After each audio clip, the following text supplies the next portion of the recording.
Hello, welcome to Steel City Business, the Sheffield business podcast. I'm James Marriott. I'll be your host as we explore the vibrant business scene of the glorious city of Sheffield. Now, in each episode, we meet someone from across the Steel City to learn more about them and, of course, their business. I run my own business. It's called Sound Media, and it's all about helping brands to amplify their voice through audio marketing. If you want to find out more, then head to the show notes. There's more information there. And this podcast is supported by the lovely people at The Curious, creative agency in the centre of Sheffield. Now, if you'd like to get in touch with us, maybe to suggest a guest or for any reason, then there are contact details in these show notes, or head to steelcity.business. Right, that's enough of that. Let's meet our guest. Hi, I'm Charlotte Dimond. I'm one of the 3 directors of Sidekick PR. We're a South Yorkshire-based PR agency with clients across Europe. Welcome to Steel City Business. Nice to have you with us. Thank you. We're in the depths. The depths, I think, is a fair description of one of the many buildings of Sheffield Hallam University today. I've got no idea where we are. I've got to try and find my way out afterwards. It's going to be fun. It's like doing the Crystal Maze. We're here to talk about, well, why is this year a special year for you? Well, I realised when I was doing one of my lovely blogs that I like to write that it's 25 years this year since I first started working officially in PR. I always say I worked in PR a little bit before that without realising it was PR. Right. But officially I've been working in the PR industry for 25 years this year, which makes me feel very old. Does it feel like 25 years? No, it doesn't. It absolutely doesn't. I've always said I have a strange concept of time, and I'll say to somebody, oh, that happened last year, and it was actually 4 years ago. So it still feels new and exciting to me, which is quite a good thing. But yeah, 25 years is a long time, and it doesn't really feel like it's gone in a blink of an eye. I'm looking forward to kind of delving into... I feel like saying, well, the world's changed a lot in the last 25 years, and I'm not sure there would ever be a point whereby that wouldn't be a true statement. Of course, the world changes in, a quarter of a century. It's a generation, isn't it? And things change in that time. It does feel like those 25 years, the way we work, the way people communicate, which obviously is such a big part of what you do, has changed massively. So it'd be interesting to delve into that. But let's go back to the beginning then. So where did this journey all begin for you? And you said, perhaps slightly further back than 25 years. A bit further back than that. So, I mean, my mother would say I was always a child that carried a book around with me everywhere I went. I've always been about stories. I would make magazines up at home. My role in life was always going to be to tell stories in some form or another. I did English literature at university. I thought I wanted to be a journalist. And then when I found out some of the things that you had to do, go and knock on people's doors if something terrible had happened, I realised I wasn't hard-nosed enough to kind of go out and do that job. I wanted to write, but I wanted to do the nice kind of writing as I saw it at the time. Had never heard of PR. So I graduated and did some temping for a while. And this is where I say I did PR without knowing it. So I went to a number of different organisations as a temp and ended up doing things like introducing a staff newsletter. Internal comms, didn't realise that was part of PR. Then I went to another one and they'd got some kind of corporate, I think it was a football event or something, made some videos of that so they could share them around and, look what we're doing, we're making some content, and didn't realise what I was doing. And then finally I went and set up an office in what is now Magna. It was then the ex-Steelworks, and at the time, nobody liked Millennium Project at all. Everybody was really against them. The ex-Steelworks was an ex-Steelworks, an empty building. The community were quite hostile towards what was happening. And I asked the question, has anybody invited them in and talked to the community about what's going on? And got a few raised eyebrows. Well, you can do that if you want. So started having regular open days and inviting the ex-Steelworkers and their families in, which resulted in a fantastic oral histories project that I then recorded, that I think is somewhere in the British Museum or somewhere like that. But we got the stories, we captured the stories, we recorded the stories, and we did a big photographic project with families of steel as well, which was brilliant and a fantastic way to start to tell the stories and change people's perceptions of what was happening with that building. And it is still open. It is one of the few successful Millennium projects that happened across the country. And every time I walk through there, I'm always proud to think I was a part of that. So I was doing PR before I knew about PR, really. That's amazing. It sounds like from what you said, there's somewhere in there that you invented podcasting before podcasting was invented. That's it. I'm having that. That's the headline for this episode. So when was the moment where you thought, oh right, PR, this is what I'm meant to do? When did it click? When I was working at Magna, they had a PR agency, and that's when I first started to hear about what's this? So these guys are here and there telling the stories about the open days that I was doing and starting to share messages and write the narrative. And I thought, this sounds great. And the boss of that PR agency had a minor accident while skiing, and I wrote a spoof press release about it and faxed it through to him. I faxed it through to him because I am that old. And he rang me up and said, oh, I didn't know you could write. Why don't you come and work for us? And that was the beginning of the journey, really. I then went to the agency and worked for a number of years as an account executive, working on various different accounts, telling stories for all sorts of different organisations, which was brilliant. And it's what I've really enjoyed doing and still enjoy doing. And have you always been agency side? Have you gone in-house? Always been agency side. I have thought a few times, what must it be like to have one organisation that you know inside out and do everything for them?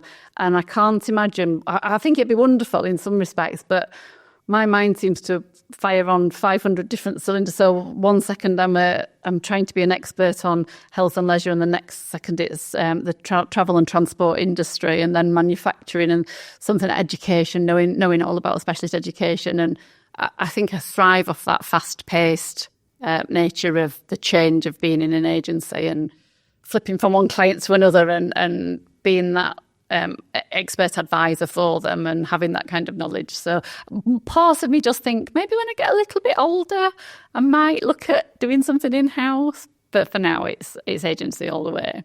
I love that. I could very easily sum up what you've just said, which is in-house. Yeah, all right, bit boring.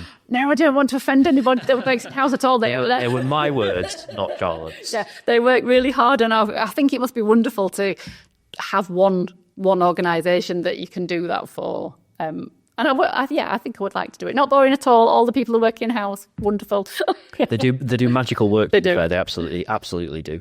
There's been a kind of 2 or 3 episodes of this podcast where the conversation has kind of been quite retrospective, sort of looking back over a period of time. And I'm wary of kind of turning, kind of episodes into back in the day, because I'm not in any way saying it was better, it was just different. Yeah. And for me, so I started working in 1999, working at a newspaper. So I did the thing that you didn't want to do. So my first job was going and knocking on doors. And I mean, at times it was absolutely horrendous. Got chased down the street by someone throwing bricks at me, and had to do some stuff that I was just like, some real soul searching in terms of whether or not this is me. And obviously in the end, it probably wasn't me. I could not have got a better grounding, both as a human being at the age of like 18, 19, and also from a professional point of view, that now things that happen, I'm just like, everything is easy compared to going and knocking on the door of some parents whose baby had died from meningitis the night before. Absolutely. And that was the bit I knew I couldn't do. The paper deadline was on Thursday and the baby died on Wednesday. It's like, got to go today. Can't wait till next week. It's not news next week. And hats off to people who can do that as well, because it's a much needed job, and journalism's fantastic. I just knew it wasn't. Yeah, I could absolutely. Loads through that. But like the whole way that everything worked was so different then. Right down to the fact that people were going out and buying papers. Like the paper was what people turned to. Yeah. And this was the Barnsley Chronicle, which has always been a real kind of, anyone that knows Barnsley. And even this has changed now, but certainly late 90s, early noughties, it was like, the week just revolved around the Chronicle coming out on Friday. It's just the way that things worked in Barnsley. What a 25 years it's been since then, because things have changed so much. Yeah. The internet, email has kind of transformed the way in which we communicate to each other, but the way in which we communicate on a kind of a wider basis has changed so much with social media, smartphones. I think I had a mobile phone in 1999 and it had some keys and you can maybe send a text message, but it'd take longer than it would just to ring the person. And you didn't know any people that had got them to text. Top up vouchers and type the number in, so it'd be like star hash, blah, blah, blah, and top up your phone by £10 on Vodafone pay as you go, or whatever it was. What's in your mind when you kind of think back to when you started out and how things have changed over the years? I think for me, PR's changed massively. So when I first started, it was media relations. That's what we did. We did media relations, and 80 to 90% of my job at that time was about working with the media. I'd say it's probably about 20% of my job now. So that's changed hugely. And it's still, the media is still a very important part of what we do, but they're a part of it, not the be all and end all of it. As you said, people used to buy the newspapers. We're in Sheffield Hallam University because one of the other things I do as well as being a PR consultant is I lecture in PR. And every year I ask the students, put your hands up who buys a newspaper. And over the years, that's got gradually less and less. One student put their hand up this time. And I was amazed because for the last few years, it's been none. Right. Which is really sad. And it makes me sad because I still buy the newspapers. I like having a physical copy of the newspapers in my hand. There was a report out recently that said for the first time, social media and digital have taken over as the main source of news for, I think it was Gen Z. And that's their main source of news. We're not looking at newspapers as much as we used to anymore. So that's been a massive change. But I also think the shrinking of the media industry has changed the way that we work as well, because for me, PR is very much about relationships. It's about relationship building. There's less journalists than there used to be to have those relationships with. And the changes that have been brought in recently about now putting your own copy straight up onto newspaper websites, and it is a massive change, and it cuts out that relationship that you've got with the journalist where you could say to them, have you thought about doing this? Or it's still there to some respects, but the idea is that you put your own news up there, which is a huge change.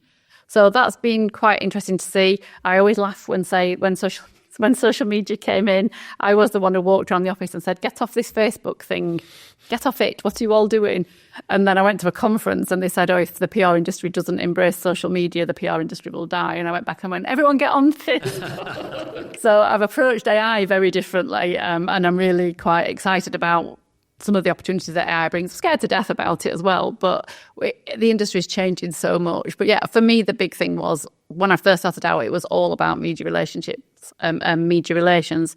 PR is about so much more than that. And the agency that we set up, that was our whole idea, was about building relationships, underpinning business objectives, making sure that we're helping businesses grow and using their business plans to help make sure that all their communication is strategic and it's not just about sending out some press releases.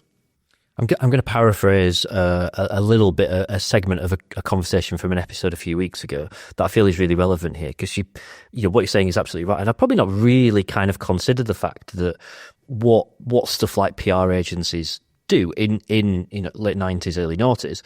There had to be a middleman. It had to be about like selling this story, this idea, not like selling it like financially, but kind of getting coverage for this thing that's representing this client, because that's the only way of putting stuff in front of people. And then as things changed, and actually the ability to just go directly in front of those people without needing that middleman is really interesting. And actually probably changed further now in terms of the fact that businesses just communicating directly to people without it being advertising is really interesting. So all that stuff's changed, and it's changed loads, and it'll continue to change loads, and there'll never be a point where we'll sit down and go, that's it now, it's finished, it's settled. That just won't happen. And yet a good story is still a good story. It is. A good conversation is still a good conversation. We've not changed that. We don't go to the pub and do things differently with our friends now. We still sit down and go, okay, you don't believe what happened to me the other day. And that is exactly the same now as it was then. The platforms have changed, and some of the ways we get information has changed, but it doesn't mean that we suddenly find things interesting that we didn't do before. Yeah. Because as humans, we're still humans. Our brains still work in the same way. We still engage with stories. We still engage with people that we like. We still dislike people that just don't do it for us. Yeah. That's not changed, has it? No. It's all kind of like it's sort of like the duck's still swimming along. It's the way that the stuff underwater's going is different. Definitely. But it's still like the same end result, isn't it? It is. So those core principles of how you communicate haven't changed. They haven't changed at all. Our basis is all about communicating transparently, communicating honestly. And when we go and see new clients, potential new clients, that's always, as an agency, that's what we pride ourselves in. We are trusted with communication. We are not going to fudge things. We're not going to do anything that's underhand. It's all about ethical, transparent communication. That hasn't changed over the years at all. It is the mechanisms in which you get that message out there that have changed hugely. And like I said, with AI now, we're trying to catch up. We're trying to look at, okay, who's got policies in place? We need policies, we need guidelines, because otherwise you're going to start seeing in education students putting AI written assignments in. You're going to start seeing AI being used in ways. It still hallucinates. A lot of things makes things up. And if agencies are using it without checking whether the information that they're putting out there is right, then it's going to erode trust. And for me, relationships and trust are the biggest part of what we do. That hasn't changed. And I don't see that will ever change. Absolutely. I'm wary of that, as I said earlier on, this idea of, back in the day. Yeah. Because, I mean, I do kind of romanticize a little bit about like when the fax machine would beep and you'd send and then that noise of sharing the fact that was great. And like when the mail person came around with a post and you're like, a handwritten one, this will be interesting. If it was printed, it'd be boring. If it was a handwritten envelope, it would normally be something interesting. But what has changed is, and I'll not mention who it is, and that's up to you if you want to, but we work together on a project. We collaborate with one of your clients to produce podcast content, audio content that's incredibly niche. It's very specific. And that's one of the great things that I think about now when you look at the communication world, media world, whatever you want to call it, is there's now a place for stuff that would have got lost 15 years ago, maybe even 10 years ago. It'd have slipped through the cracks. Yeah. Like, it wasn't easy to get this really niche thing that this group of people are probably interested in, but we just can't find them. We can't get it. Yes. Now you can do that, and you can be absolutely unashamed of how niche and specific your content is, because that 99.999% of the population that think, God, that's boring. Well, that's fine, because it's not for it's you. Not what you were told. It's for that 0.00001 whatever percent that find that interesting. That is just glorious. And I love the fact now that once upon a time, creating content was something that was just reserved for people that got lots of money. And now anyone can do it. Yeah. And I love the fact that you do that. And I'm quite happy to say which client it is. And it's Vulcan to the Sky Trust. So it's a charity who are preserved and got the Vulcan back to flying again. And she's unfortunately grounded now, but she's still an inspiration. And I'm saying she because that's how they refer to her. Yeah. But she's still an inspiration. And you stand underneath her and go, wow, this is an amazing feat of engineering. But what you're doing with your podcast for them is telling stories. You're telling the stories of the people who flew her. You're telling the stories of the people who love her and maintain her, which is brilliant. And those stories that you are sharing on your podcast that you do for them are amazing, because this is capturing people's voices, and this is something that we can do so well now. Like you said, it's a very niche audience, but for them to be able to sit down and listen to one of the pilots talk about what it feels like to fly that aircraft is just absolutely fantastic. And for me, communication's got even better now because we can narrow it down. People are interested in what's happening in their local area. A lot of people aren't interested in the bigger global issues. Now, I'm not saying that's the right way to be. We have to be interested in the bigger global issues. But a lot of people, the news for them is what's happening around them, what's happening on the streets around them, what's happening in their area.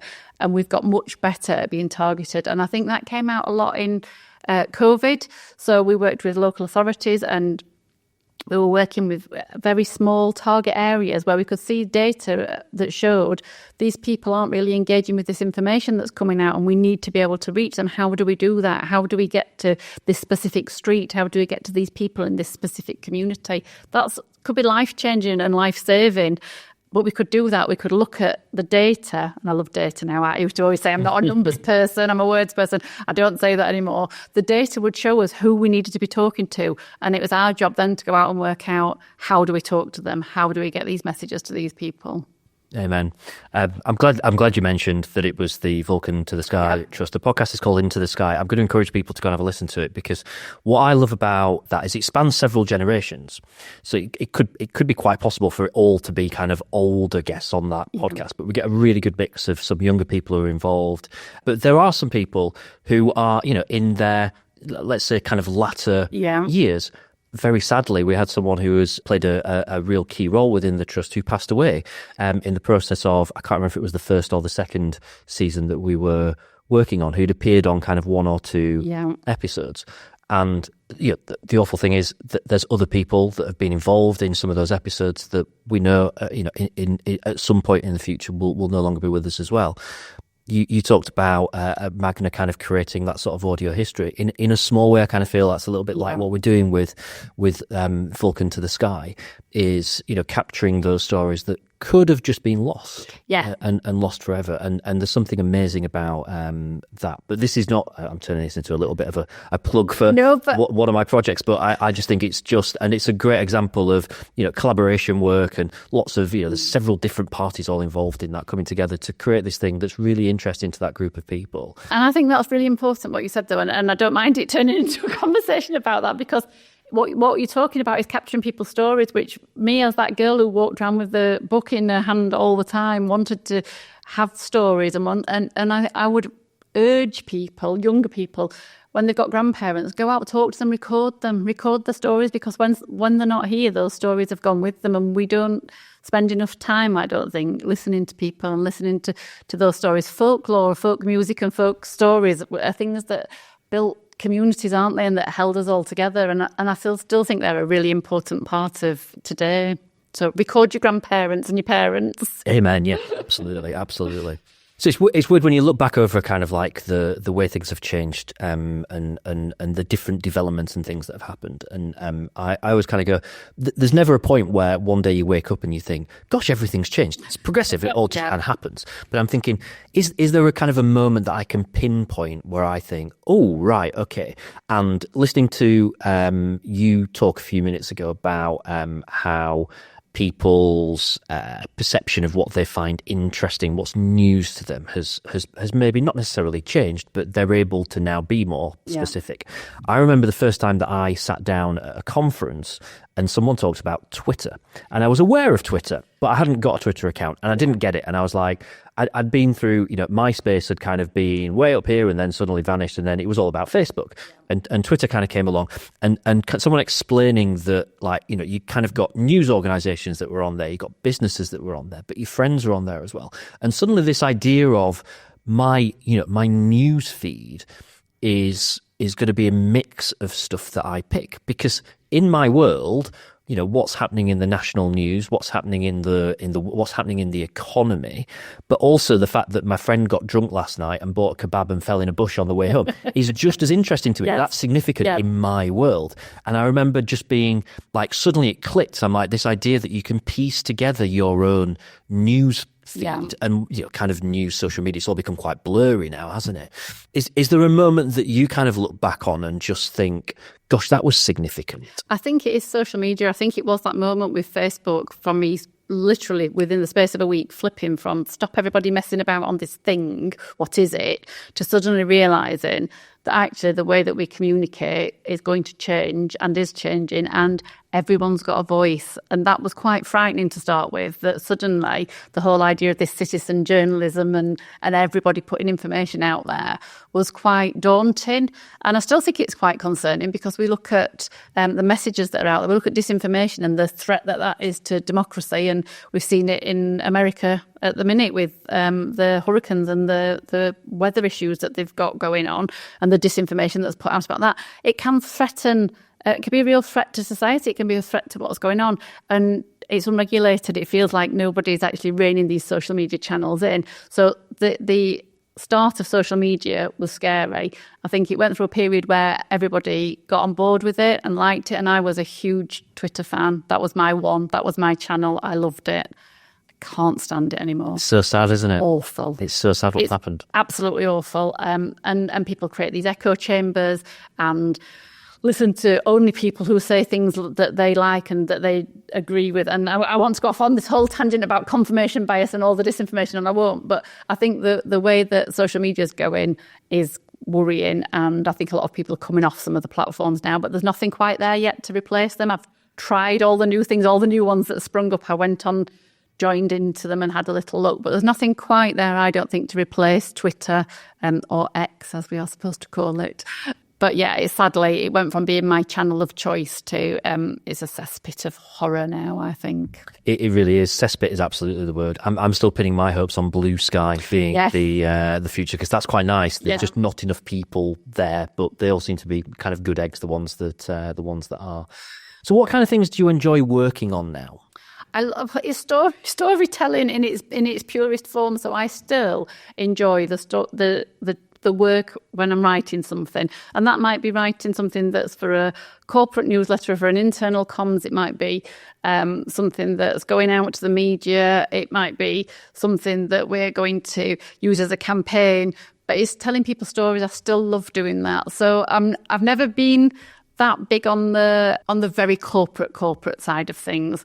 We do have some corporate clients, and I enjoy working on them. But I think the sparkle in my eyes comes when I'm telling somebody's story of their life, somebody's story of something that's happened to them. We work with some lovely charities, and they're the stories that I've always liked telling, the health stories. I worked with an NHS trust for 15 years, and that was always a joy. That was one of those that I would drop everything to go and help out and see what we could do for them. But yeah, it's the storytelling aspect of it is the thing that I enjoy doing, and that's why we set the agency up. Really, I'd ended up working at an agency that was grown quite a bit, and you would end up dealing with who wanted to sit next to who issues, and that wasn't ever what I was about. I was always about the strategizing and the delivery of things. So the storytelling still makes me smile, and it's nice to see people's stories come alive. What about the future then? Well, it's interesting, isn't it? So I always said that I would do this until I was 50, and then I'd run off and do something different. Not run off and join the circus, but run off and do something different. So I feel like I've developed this kind of what they call a portfolio career in a way, so I worked for the PR agency that we set up that will be 10 years old next year. I lecture. I'm a student as well. I'm doing a PhD. So, wow. Yeah, so I'm an eternal learner. I think brilliant. There's always something to learn. So I am a student. I am a magistrate. And I am vice chair of Grimm & Co., which is a literary charity in Rotherham, which I love. And that's all about changing children's lives one story at a time. So again, the story thread runs through everything that I do.